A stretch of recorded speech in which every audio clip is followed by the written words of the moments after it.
folks, and boy, it's not stopping. S&P's now down 105, NASDAQ 100 off 516, and the Dow off 632. Quite a day, and to talk about it all, we got our man Eliott Wellenbach. Eliott is Senior Vice President with Direction, folks. We've had him on the program before, and boy, quite a day to have him back on. Eliott, good afternoon. Hey, good afternoon, Tommy. Happy to be back, and yeah, we have quite a lot to talk about right now. Oof, you know, it's great, Eliott. We have you on Wednesdays. We always get some action. We got Fed Day today, and we were emailing, of course, and, you know, aware of today. But, boy, quite the market reaction. So let's touch on that briefly. What do you think? The Fed's thinking maybe 2 cuts now next year. The market already knew it might not be 4, but quite a reaction with yields on the rise yet again this afternoon. Yeah, no, definitely. I mean, yeah, just to recap, you know, expected the 25 basis point cut that we had today. And, you know, there was some consideration that it might be refined for next year of maybe only potentially 2 cuts for 2025.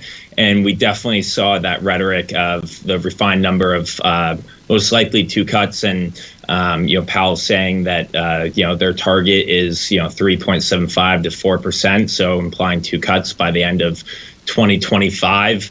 And that just reflects higher inflation readings and continued higher inflation into 2025.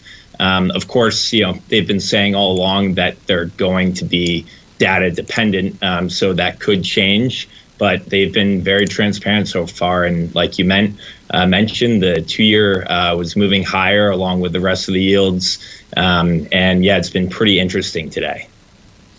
Boy, and this is the next meeting we get. The next press conference is under a new administration. So they said they're modeling potentially for some of those policies that may be coming down the line, but not factoring them in terms of the decisions. But next meeting, I think it's January 29th. So things move quickly. And as traders, we got some volatility, to say the least. They're not the only story, of course, man. They're the story right now. But, boy, we got some movers this week. And I wanted to ask you about Broadcom. You know, it's amazing. You guys have these single stock ETFs, of course. The traders in the den love them. I love them myself. But Broadcom, talk to me about Broadcom. I was reading an article on Bloomberg earlier this week. They were calling it, quote unquote, their NVIDIA moment, but quite an earnings in the market, repricing Broadcom to the upside. What'd you think of that rally? Yeah, no, definitely. Broadcom hitting record highs last week following the earnings, which they weren't, shattering earnings, but it was really the forward guidance and statements that propelled it higher, around their ASIC chips potentially being more efficient than GPUs, and which could really lead to cost savings for big AI data centers. And like you mentioned, we do have a handful of single stock ETFs, and specifically 2 Broadcom. The bull side of that is ticker AVL. That's a 2x daily, Broadcom ETF. And we also have, for the inverse side, a single inverse off of Broadcom. AVS is the ticker. And I saw that same statement on Bloomberg, actually, saying that Broadcom's starting to have their NVIDIA moment. And we've seen these are 2 of our newer additions to the single stock suite.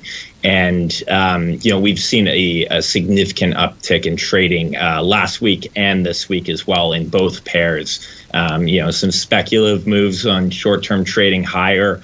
Also on the single inverse side, taking a short-term inverse view, or also some potential traders looking to hedge out positions that they currently have with the single inverse that can be used that way as well.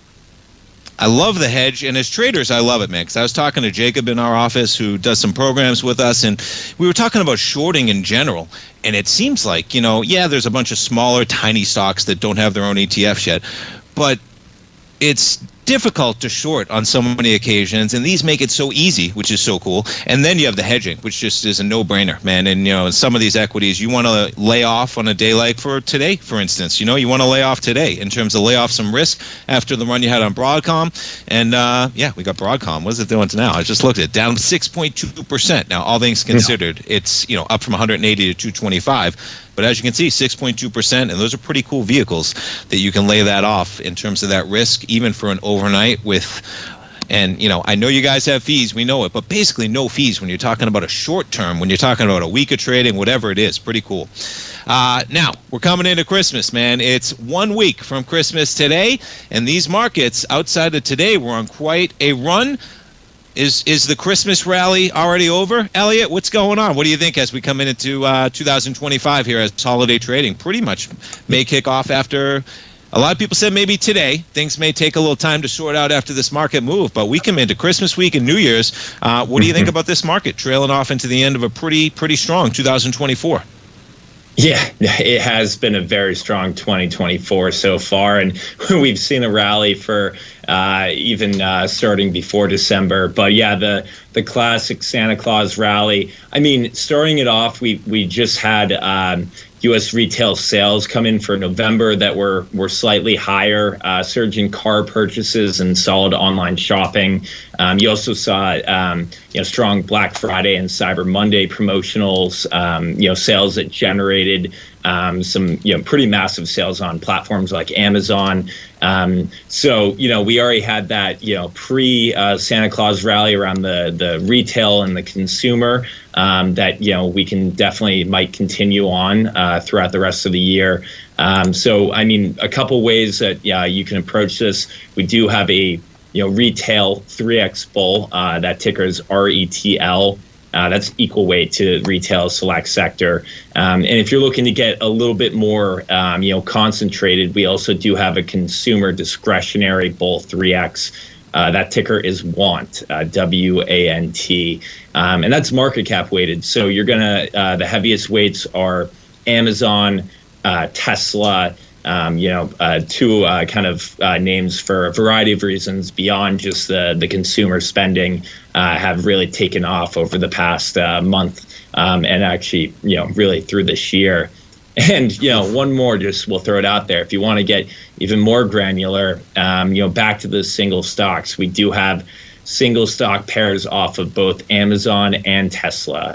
AMZU 2X bull, AMZD 1X bear off of Amazon, and then of course the Tesla TSLL is the 2X bull, TSLS is the one single inverse bear. So if you really want to be trading those specific names, whether it's off of the retail spending and the consumer, or especially around Tesla, the potential deregulation, with the potential of that with the upcoming administration, another way to play that.